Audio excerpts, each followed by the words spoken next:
Welcome everyone to Dark Moments in History. I'm your host Josh.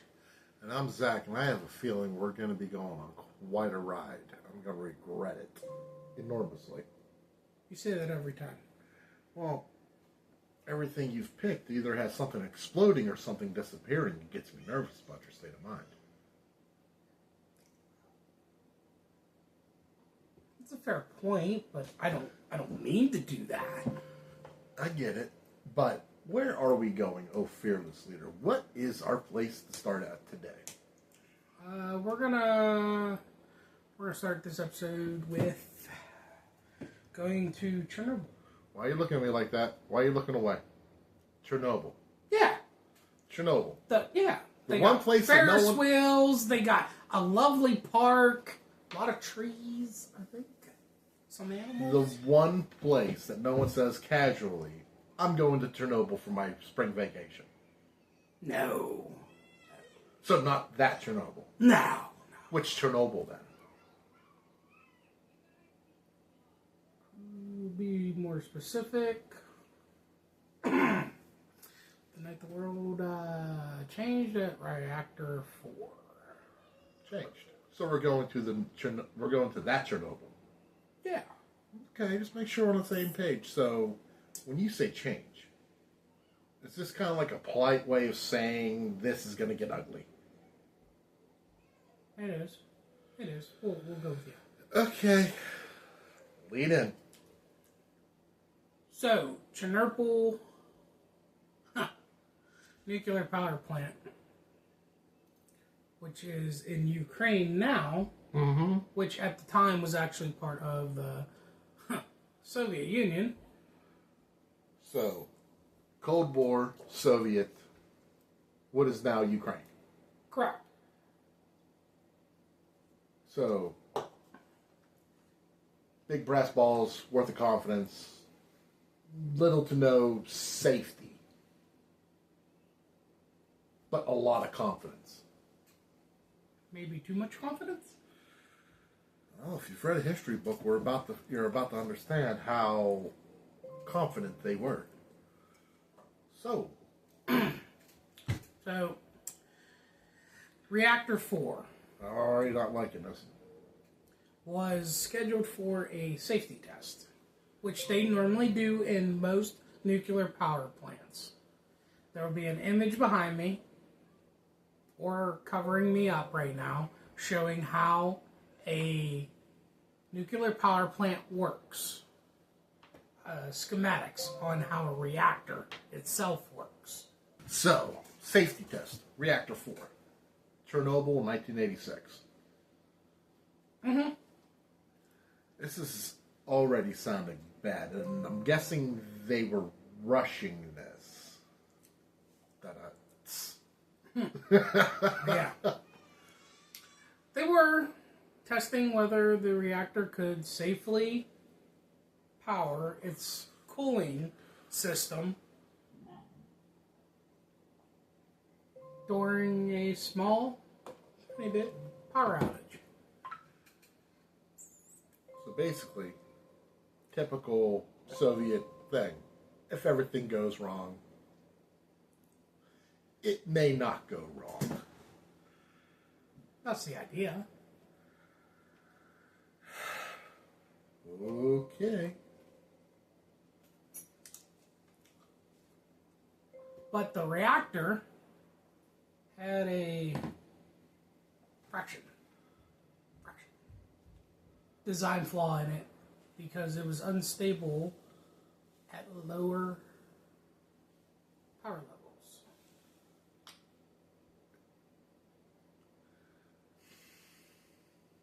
A flaw. Yeah, little one. Like little or little? Little.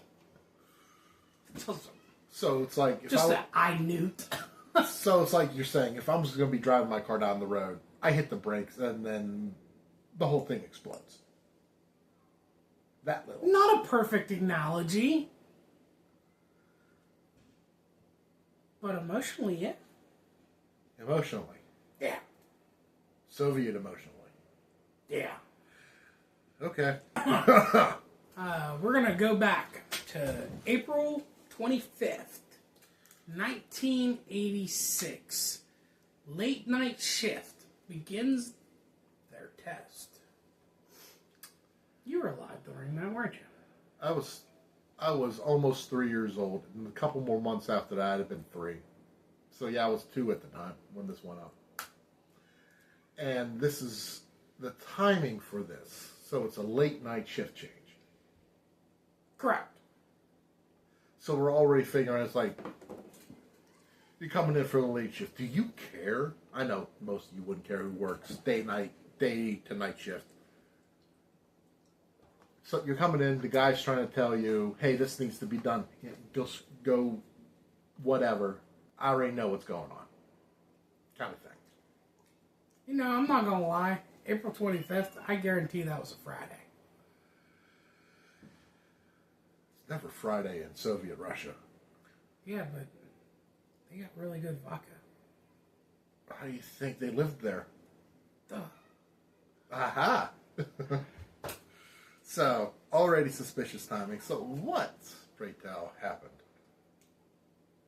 A series of... You want to say that again for the audience and for me? Yeah, accidental Errors. Yeah. Errors. Yeah, small ones. And maybe a few... Screw-ups? Nah, I'd say more of delays. Decisions begin to stack up on those ideas of that. Give a little background on this, in case you don't know. I don't know. I just read the script. Okay, so it's the script I wrote that I forgot to put in. The delays and procedural errors were due to this test was supposed to start earlier in the day. There was conflicting schedules that needed to be running at a higher power output during the day when it was scheduled, from what I remember. So it got pushed to the night shift, and the guy at the controls, the guy who was in charge, thought he knew better. It's a classic where everything can go slightly wrong, but no one's going to stop it because it's Soviet Russia.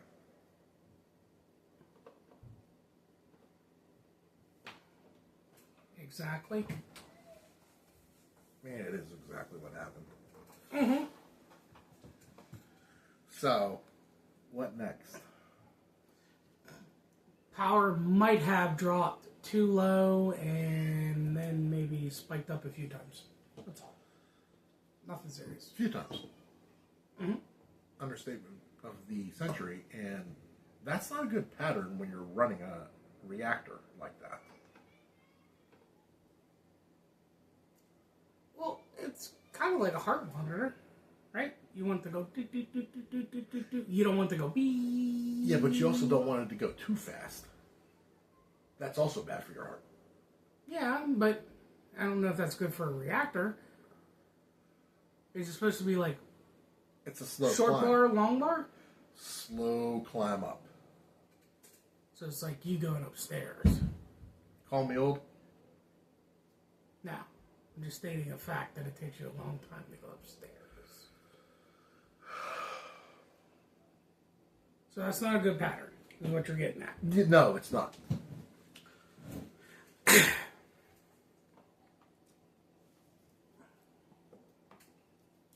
Control rods are inserted to stabilize. But due to the design flaw, the radiation actually worsened. Yes, only because the control rods are supposed to be inserted to restrict reactivity in the reactor. It's supposed to slow it down. You can't brake check a nuclear reactor. It doesn't stop on a dime. You know, But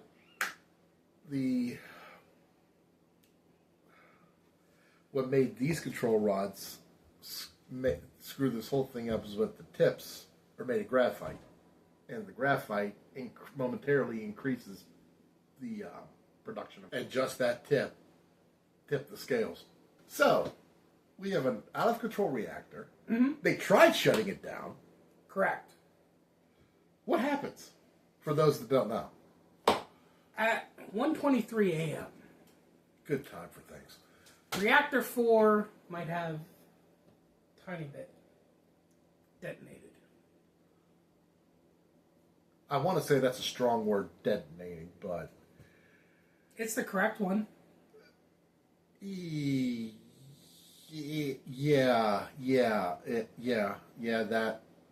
that tracks. So, like, detonate is like your father's blood pressure go from 0 to the roof? Mm-hmm. Yeah. So the roof of the reactor, Speaking of 4, roofs. is blown off the building. So all they really wanted was sunroof. Yeah. They got the sunroof, and so did the reactor, apparently, because calling this a technical failure, which it kind of was, it's quite the ballsy statement for just saying it's a technical failure. It's an everybody failure at this point. Yes, I do agree with that. But, a second explosion... You want to speak up? Followed after that. Why do you sound like you're scared of telling me this? A second explosion followed shortly after it. So they didn't start with one explosion. They decided to go full send. No, the reactor decided to full send and do a double. Yes. Yeah. That's So- accurate. So the lid over the reactor. No, the reactor core Yeah. is completely exposed directly into the atmosphere. So we got oxygen rushing into something that's superheated. Correct. And no containment existing. Correct. Containment out of control. I wonder what happened to the people that were on the catwalk when that happened. Because somebody was actually looking at the lid right before it went up. Really? They saw on the lid of the actual containment core inside the building, there are little blocks. They each hold a rod for the control rods, and they were jumping up and down. All that steam, the water inside the reactor evaporated instantly when it started going out of control. So you have all this steam sitting in there. Mm-hmm. Lid comes off, roof comes off, all this air rushes into something that's superheated and out of control. Okay. So what happens when you introduce a ton of oxygen to a small flame that's being contained in a small room? Containment just stops existing? You ever heard of, you ever seen a house go up with a small gas leak? You open the door, something all of a sudden just goes... No, but I have seen Lethal Weapon 4, and I know what that is. Okay, so, good movie. Thank you. But yeah, so, yeah, it was just a bomb at that point. I get it. So what happens next, Josh? What's, So the local fire department arrives within minutes. I'm sorry, the fire department. Yes. Fire. For a nuclear disaster. Yeah. These guys are walking in thinking they're going to take care of a fire. Yeah, but no one told them that there was radiation, Zach.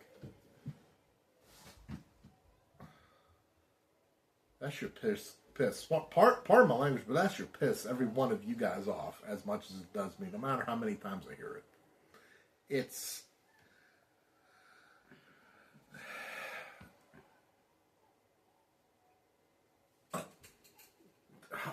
I'm at a loss for words. And no one tells them, Josh? At all. No. Because that's something you need to know if you're walking into a disaster. Very much so. Okay. Giving you a visual. You're a fireman. You're pulling up on a scene. You see flames, smoke, debris. Not really an invisible danger. Nothing you're not used to seeing. No, you see fire. At this point, you see a building on fire contain the fire. Correct. And unless someone says, hey, by the way, you're walking into one of the biggest microwaves open air microwaves on the planet, maybe you should be in different equipment. They're not going to do anything differently. But they didn't know what they were walking into. They began extinguishing the flames that they could see on the roof and the surrounding structures. On a reactor that decided it wanted a skylight. Yes. Well, this is good. I don't know why the reactor's German in this one, but oh look, it's very good. It's. I can see the air. Who are those people? There had to have been one German person that snuck in. Oh, it had to be. Nearby cities. I can never say the name properly. You're talking about Pripyat, right? Yeah. Okay. Had no official extraction order. Did I say that right? Yeah, you said it's evacuation. What he said. So, even though basically a nuclear reactor just detonated in their backyard, no one said a word. Was there a reason? I would think so. Like, why is my skin turning green? And that won't happen, but you get the idea. I'm going to put up a map right now. It's probably like covering me right now, showing the actual spread of the radiation and how temperatures changed. And radiation levels will have changed. The image he's talking about will show what would have happened at 6 days after Chernobyl went up. It's now the first day that people woke up, they see a glowing light. Assume it's just a fire. So, obviously, reactor detonates. Somebody woke up to that right as it's going up. So they're looking at a skyline. They're looking at the sky going, wow, look at all the pretty colors. I wonder what happened. Very much so. Ooh. I wonder why they drink vodka. Children go to school the next morning. I'm sorry, what? Children go to school the next morning. Look, as a parent, that already bothers me.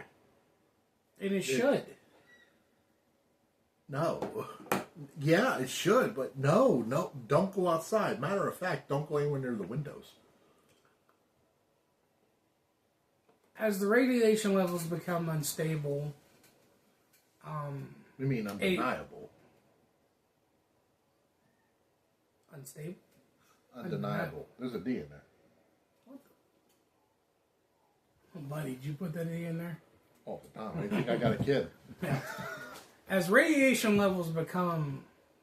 Too hard to ignore. That's what she said. So anyways, so you're telling me that this whole thing with the radiation levels. Yeah. They started eventually. Days afterwards. I think about a Give week. or take. Week. Started to slowly... Get people out, hopefully. Ordering people out. So this is the moment where they can't deny this anymore. It's no longer becoming a small problem. This is becoming a full-blown, we goofed and you need to leave. Yeah, like an event, but not like a party event. More of like Grab your shit and get out. Yeah. Minus the ice. Yes. Buses are brought in to... Take everybody out. Take everybody out. Man, I can't read to save my life. That's why you got me, buddy. Extract? Evacuate. This is like getting people out. When you what? I'm gonna get you a dictionary for your birthday next year or for Christmas. Yeah, I don't like those. They have too many big words. They have all the books in them. I can usually read the smaller ones, like the cat. You know, the good ones. Ladies and gentlemen, my business partner. Okay. Anyways, the buses show up. People are told to leave their homes quickly. Like, get out. Grab a few things and get out. And... But for how long? Zach, what's that word? It's temporarily. That's not the right word. Well, what is the right word? Get out. Never come back. Okay, fair enough. Yeah, get the fuck out. Okay. Yeah, that's right. I'll give that one. No one tells them that it's permanently gonna happen. Yeah. We're only leaving for a few days. You'll be able to come back. Don't mind the nuclear ash laying around the lawn. It'll be fine. Yes. That would worry me. It's a loaded. It's a rough thing to hear, especially when no one knows what's going on. Yeah.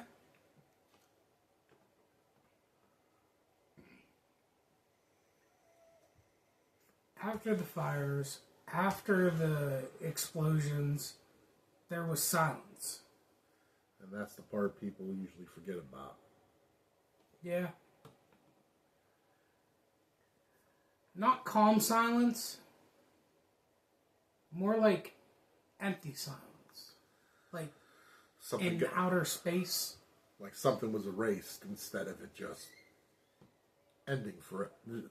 Not even erased. It's just like its time stopped with the intention of restarting, but it never did. Exactly. That is the best way to explain it.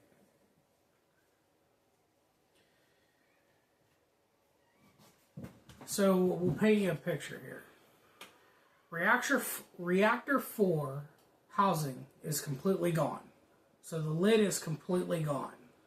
The report's exposed. Yeah.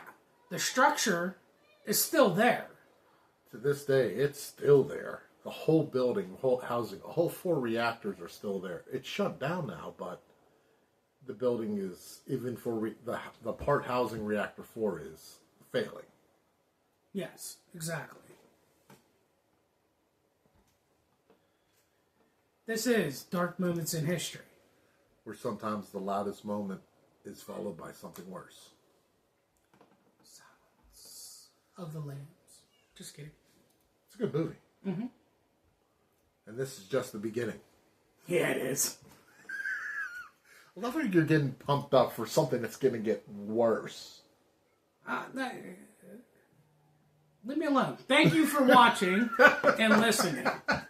Part 2 will be coming this following Saturday. Like, subscribe, and follow for more. It's only going to get darker and funnier as this goes on. We'll see you on the next one.